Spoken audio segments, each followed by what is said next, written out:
Attention, scoop! Celui qui a passé la majeure partie de sa vie, caché derrière son appareil photo à traquer la bonne image, se dévoile enfin. Ça n'a pas été chose facile que de le convaincre, car Pierre-Antoine Fournil garde aujourd'hui encore quelques séquelles de sa timidité maladive enfantine. Heureusement, son métier l'a transformé.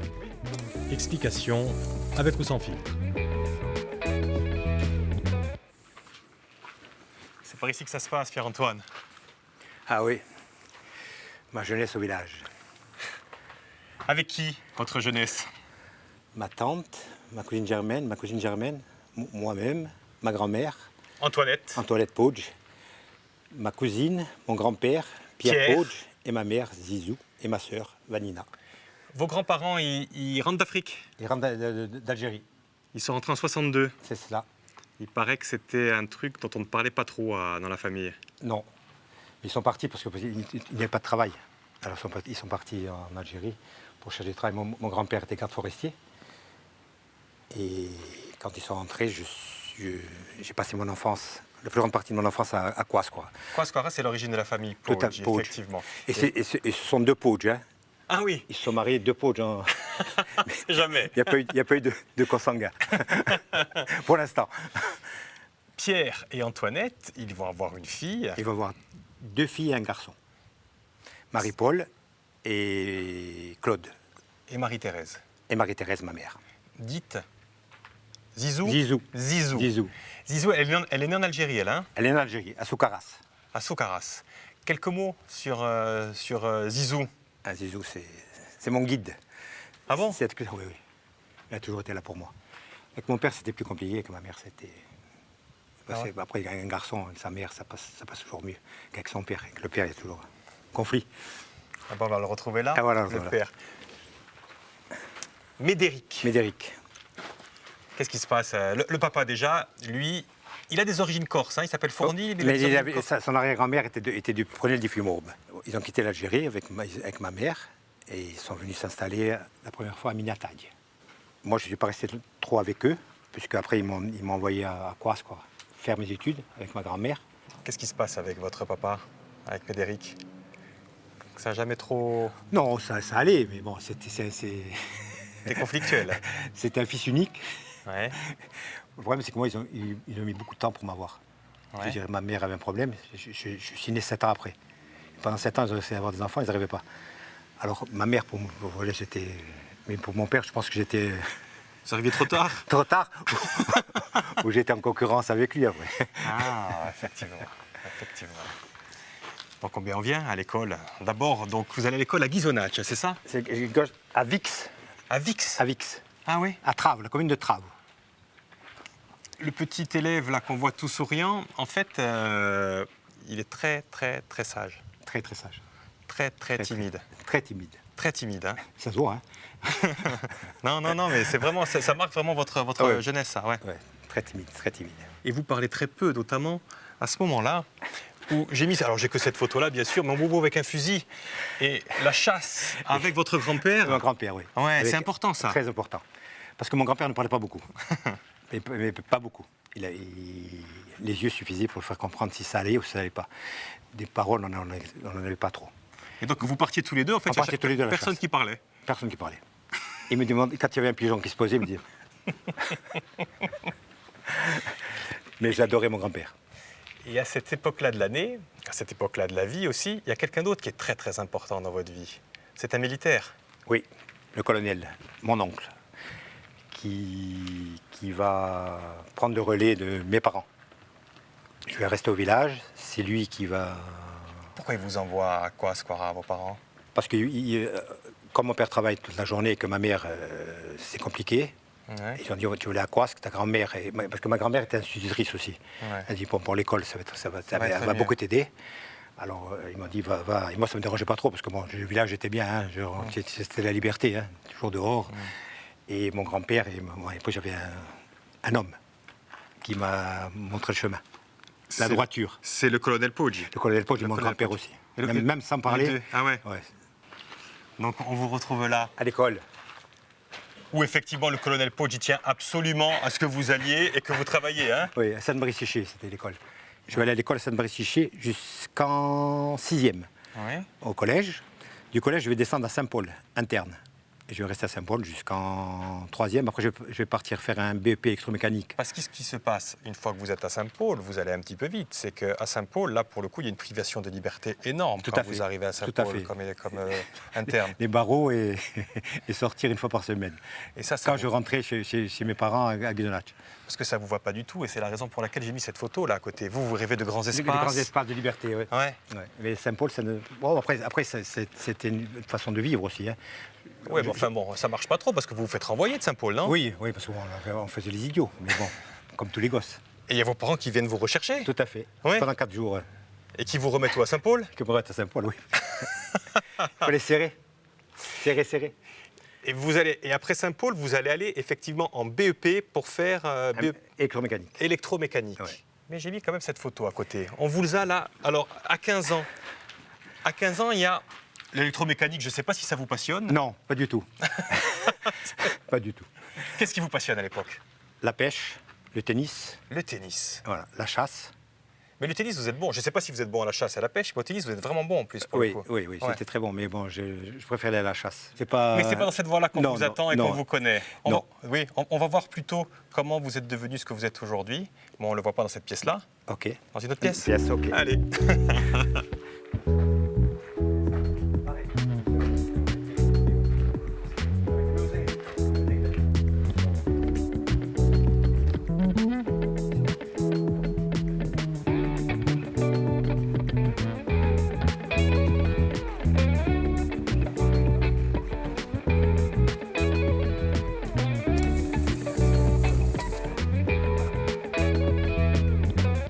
Prenez place, Pierre-Antoine. Et on vous retrouve, Luc. on vous retrouve. Tout sport.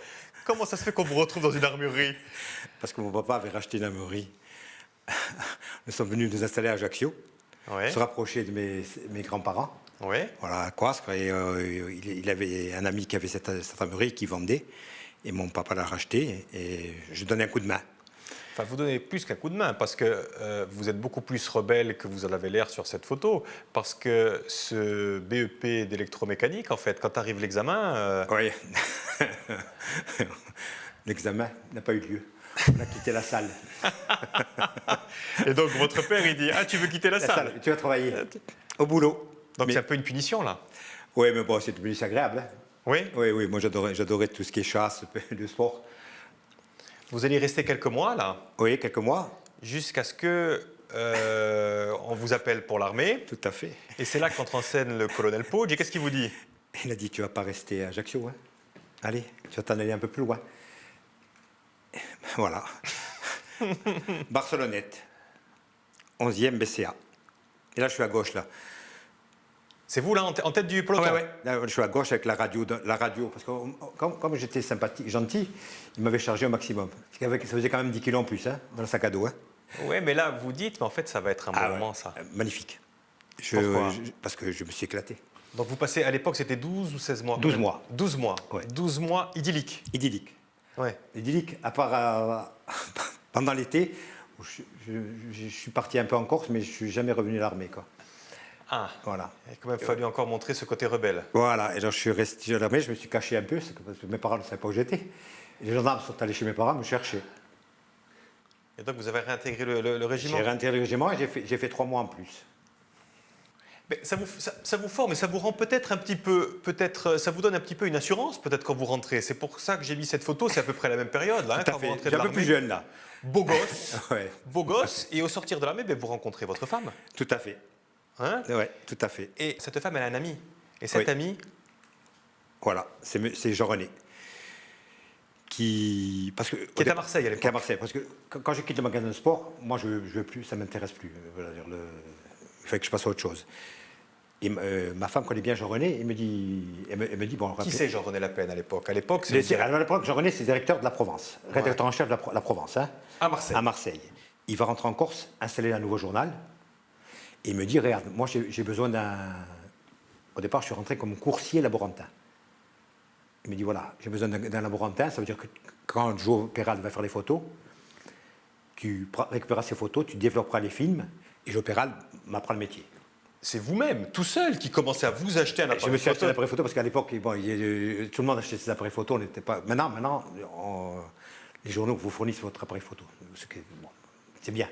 À l'époque, il fallait s'acheter un appareil photo. Et moi, je me suis entraîné tout seul.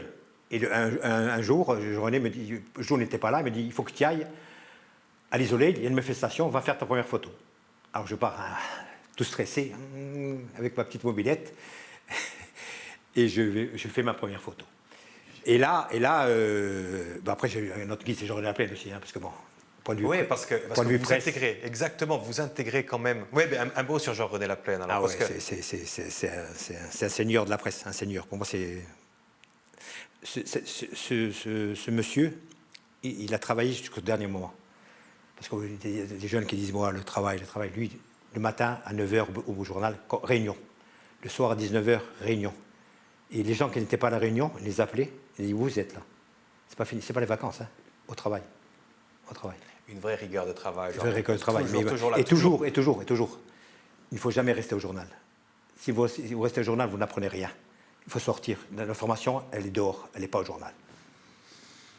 Toujours en costume, toujours en costume. Classe. Et vous, effectivement, vous intégrez une dream team, parce que là, les François Faz, les Jean Paulette, les José Franck, c'était... C'est le bon temps, là. Ah oui, merveilleux. Merveilleux. Ah oui, merveilleux. Merveilleux, parce que bon, c'était le petit.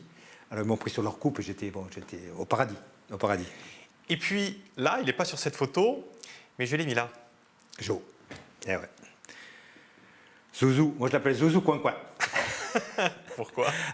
C'est son surnom que je vais donner. Moi, il m'appelait Hugo, parce que quand j'arrivais dans le labo, l'ouragan, la tempête, là, je mettais des films partout, j'étais tout par terre, voilà. Et lui, ça va être votre guide? Ah oui. Jopéral, c'était mon professeur. Il va vous apprendre beaucoup de choses. Alors, je ne sais pas s'il va vous apprendre sur le cadrage, mais il va vous apprendre surtout. Il va vous apprendre surtout sur comment se comporter. Se comporter et la relation avec les gens. Ouais. Parce que lui, il avait un réseau énorme. Énorme. Du simple, du policier à l'autre extrémité. et il avait un réseau énorme. Ouais, pour avoir des informations. L'information, c'est ton réseau.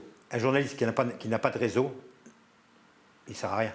Si c'est pour écrire, pour rester au bureau, taper des communiqués, c'est pas le métier. Et justement. Lui c'était, voilà.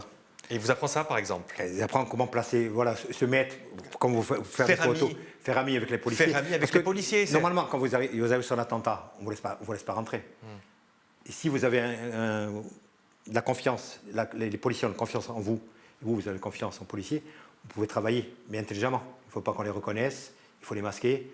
Mais après, c'était devenu normal. Quand il me voyait arriver, il me disait, bon, avec lui, on risque rien. Et puis, grâce à ce réseau que vous avez effectivement, vous êtes souvent le premier appelé.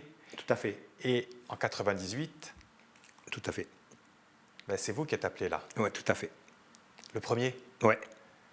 Racontez-nous un petit peu. J'étais à table avec mes enfants et ma femme, et un coup de fil, et on me dit, descends vite, il y a un meurtre au Calisté. Moi, j'ai dit, bon, j'y vais, je prends ma voiture, je me gare, j'arrive, je vois des barrières, mais pas un service de sécurité extraordinaire. Ils avaient mis quelques bornes, et je voyais les gens qui tournaient autour, mais bon. Et j'ai dit, mais qui c'est? On m'a dit, c'est quelqu'un de très important. Oui, j'ai dit, mais qui est très important, qui c'est? Mais il dit, au départ, je ne savais pas qui c'était. Alors, j'ai pu passer, faire mes photos, faire la photo... La numéro, celle qui est à gauche de l'écran. On a flouté. Voilà. On a flouté volontairement. Oui, volontairement. On expliquera pourquoi. C'est pas très beau à voir. Exactement. Bon, mais moi, mon métier, c'est de faire des photos. Après, c'est pas moi qui décide si on les passe ou pas. Moi, je les ai, je les propose. Ça me dit non. Même moi, après, quand j'ai fait cette photo, j'ai dit que j'étais loin. Parce que cette photo, on explique pourquoi on l'a floutée. On l'a floutée parce que la famille Erignac va porter plainte contre Paris Match. Contre Paris Match. Parce qu'à l'époque, je travaillais la Provence et Corse Matin n'avaient pas encore fusionné. Ouais. Et moi, je travaillais à la Provence, la Corse. Et la Corse faisait partie intégrante du journal Paris Match. Ça veut dire qu'on était de Hachette, Philippe Aki. Et Jean-René Laplaine, les photos me dit, voilà, on est le même groupe que Paris Match. Les photos, il faut que ce soit Paris Match qui les ait. Laplaine dit, on ne la passera pas. Hors de question qu'on passe cette photo. Et Paris Match prend la responsabilité de la passer. et il va prendre la responsabilité de la passer, cette photo. Faire une double page. Double page dessus, la famille Erignac va attaquer Paris Match et il va y avoir un procès comme quoi il y a atteinte à la vie privée. Donc c'est la raison pour laquelle on floute cette photo. Mais cette photo, elle est très importante quand même, Pierre-Antoine, parce que cette photo aujourd'hui, dans les écoles de journalisme, on la montre. On montre pour savoir s'il fallait la faire ou pas. Si vous êtes photographe, est-ce que vous faites la photo ou pas? Et il y a cette photo, et il y en a une autre qu'on vous demande aussi par téléphone. Surtout. Parce qu'on sait que vous avez une autre photo en votre possession. Surtout, c'est celle qu'ils voulaient, à tout prix. Ils veulent... C'est parce que là, tout le monde, c'est là, même France 3 Corse avait filmé. Hein. Oui. Voilà, tout le monde l'avait. C'était pas, bon, après, voir quelqu'un par terre, c'est pas réjouissant. Elle est horrible, cette photo. Elle est horrible, voilà. Elle est tout à fait horrible. Elle est horrible, cette photo. Mais ils savent qu'il y a une autre photo. Ils savent qu'il y a une autre photo. Et je ne sais pas comment ils savent qu'il y a une photo. Et pour cette photo, qui est celle-ci, cette photo, on vous propose des sommes en fait astronomiques pour la voir. On me propose à l'époque... Comment vous l'avez cette photo déjà? Le préfet de Rignac m'appréciait, on avait de bons rapports, et une fois j'arrive dans son bureau, je fais son portrait, je dis, vous, elle est belle cette photo. Il dit, je ne peux pas la prendre si on en a besoin, on ne sait jamais, parce que si on veut un portrait de famille. Il me dit, ouais, allez-y. Je reproduis la photo, et je la garde, je monte à Jean-René, j'y regarde, et si on fait le portrait du préfet, de sa femme et ses enfants, j'ai la photo. Il me dit, ouais, très bien, garde-la, on l'a passée dans le journal. Hein. Et je pense que les gens avaient lu La Provence, le journal, et ont vu que j'avais cette photo, parce qu'elle était signée Reproduction Pierre-Antoine Fournil. Et Paris Match me dit, on veut cette photo. Nous, ce qui nous intéresse, c'est cette photo. Parce que le reste, on va les avoir. Et on vous propose des sommes astronomiques. Oui, 100 millions. 100 millions. À l'époque, oui. Et là, vous allez voir Jean-René Laplaine. J'ai dit, Jean-René, il me dit, non, mais c'est Paris, on donne tout à Paris Match. Bon, après, c'était... Eh oui, parce que vous étiez... J'étais embauché à La Provence, j'ai travaillé pour Paris Match. Hein, voilà. Eh oui, c'était le même groupe que Paris Match, voilà. Donc Hachette Philippaki, donc la photo... La photo leur appartenait. Et la photo est allée à Hachette Philippaki. Il y a une autre photo aussi qui va faire énormément parler. Ah oui. C'est celle-ci. Et là aussi, on en revient au réseau que vous avez réussi à tisser et aux informations que vous arrivez à avoir avant tout le monde, parce qu'il y a une histoire avant cette photo. Il y a la... Comment ça s'appelle? La paillote. Il y a l'affaire de la paillote. L'affaire de la paillote. Et on me dit, descend monument à mort, le préfet Bonnet et le colonel Mazère vont y être. J'ai dit, c'est pas possible, il y a l'histoire de la paillote, ils ne vont pas descendre au monument à mort. Oui, ils vont y être. Descends. Parce que vous savez, vous, avant tout le monde... On sait qu'il y a quelque chose. On sait qu'il y a quelque chose entre Bonnet... parce que le problème, c'est que la gendarme, ça fuite. Les gendarmes disent, c'est d'autres gendarmes comme il le fait. Sachant que des gendarmes qui étaient capables de faire ça, c'était le groupe qu'avait créé à l'époque M. Bonnet, ce fameux groupe de gendarmes d'élite. Il m'a dit, M. Bonnet va descendre au monument à mort, et tu vas voir qu'il y aura le colonel Mazère. Je me suis dit, ah bon, bonne nouvelle. Et je me prépare et je fais les photos. Et ils se mettent toutes les deux gardes à vous. J'ai dit, bon, c'est bon, j'ai la photo. J'ai la photo, mais là, j'ai travaillé différemment. J'ai la photo. J'ai travaillé pour mon journal et j'en ai fait d'autres pour d'autres journaux. Parce qu'on m'avait dit, regardez, si tu as d'autres photos, nous, on est preneurs. Et donc là, vous les avez vendues? Là, je les ai vendues. D'accord. On arrive donc en 1999. 1999, il y a la fusion entre La Provence et le Corse Matin. Vous êtes titularisé au Corse Matin et au Corse Matin. Je suis titularisé au Corse Matin. Et Corse Matin et la Corse Votre Hebdo. Parce que Jean-René Laplaine était toujours là. Exactement. Et à Corse Matin, vous allez continuer une carrière avec plein de unes. On commence donc en 2000, bien sûr. Vous allez en faire des dizaines de unes, mais en 2000, il y a autre chose qui se passe dans votre vie, et on ne va pas en parler là, Pierre-Antoine. On va en parler dans une autre pièce. D'accord? Okay. Allez, venez avec moi.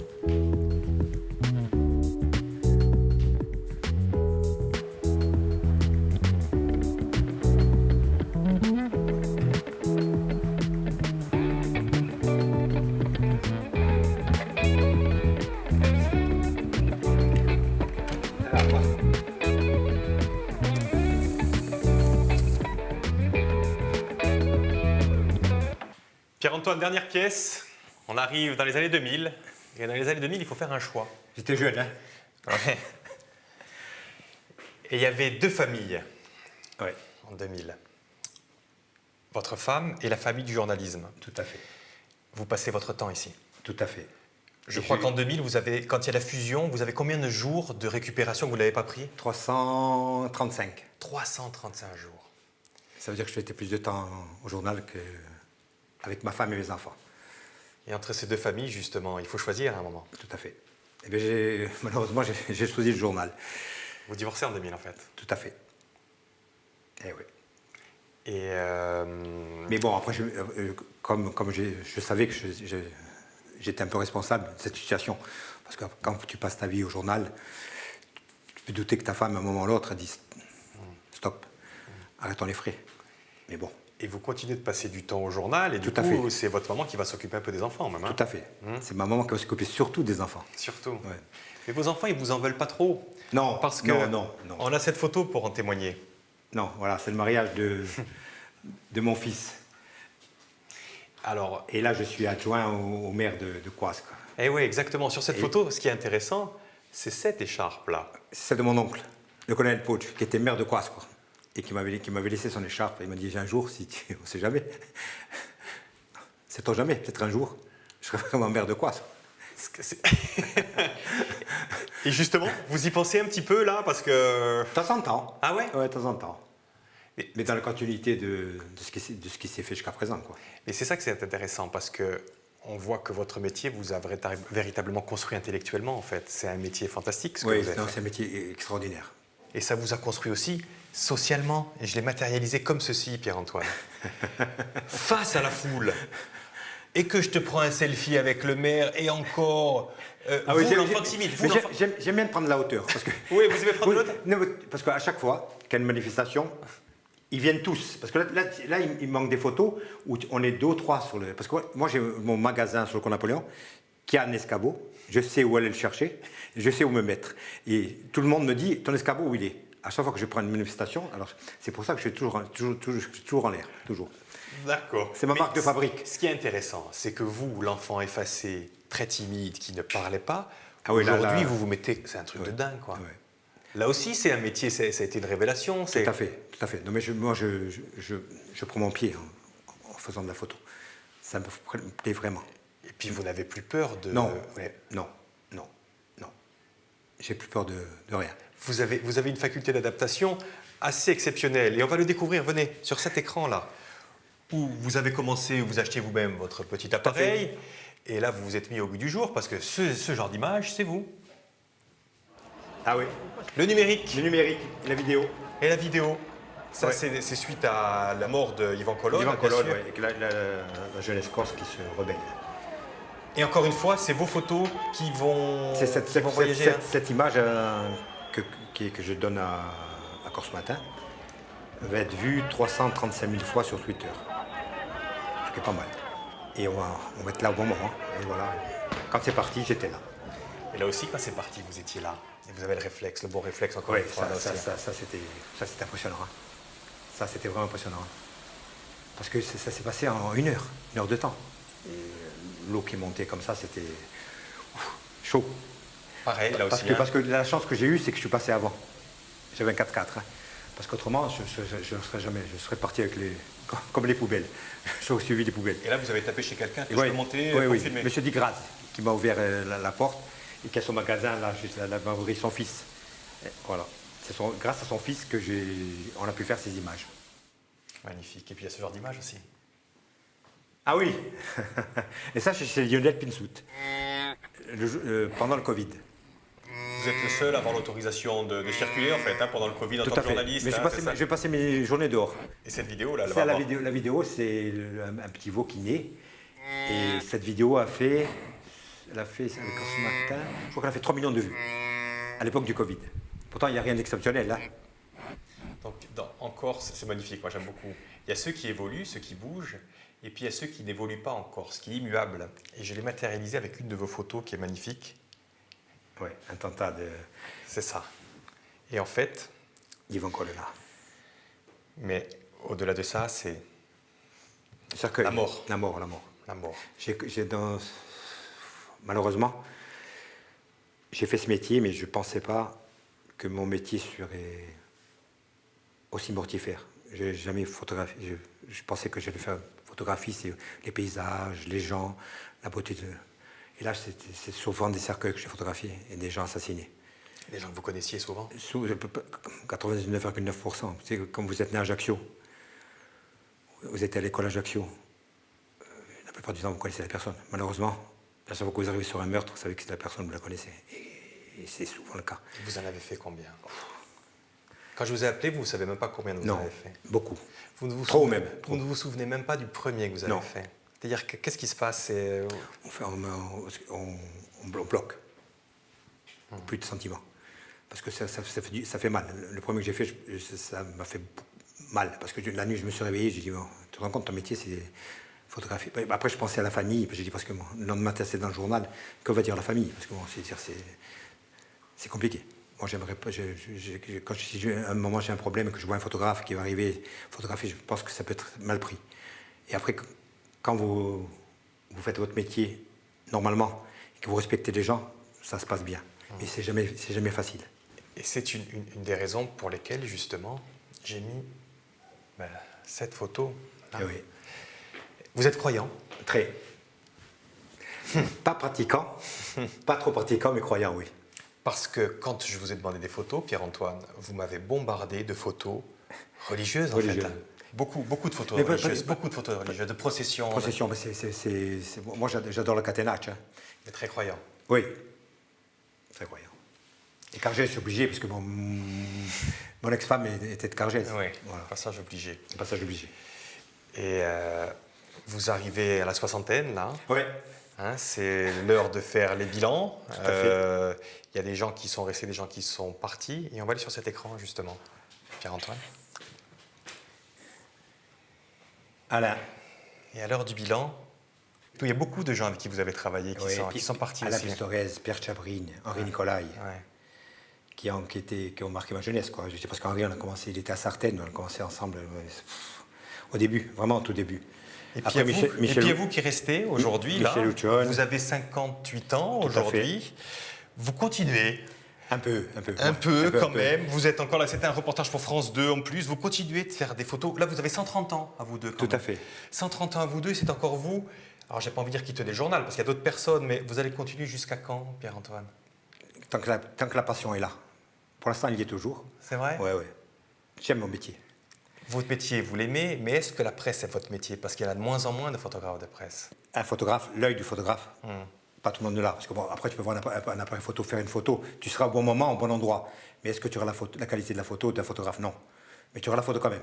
C'est ce qu'on privilégiera. Mais bon, on ne va pas privilégier le rendu de la photo du photographe. On va dire, lui, il était là, lui, il a le scoop. Donc, s'il faudrait peut-être, c'est que vous formiez encore et vous demandez que ça, peut-être, non? Pas les former, leur donner des conseils. Et leur dire qu'il faut être humble, respecter les gens et écouter les vieux. Pas penser qu'on sait tout, parce qu'on ne sait jamais tout. Moi, j'ai pensé savoir tout. Quand j'ai opéré, il m'a remis à l'heure, il m'a dit, Coco, écoute-moi, c'est mieux que de penser que tu sais. Et il avait raison. C'est moi qui fais la photo, là, c'est moi qui fais la photo. Voilà.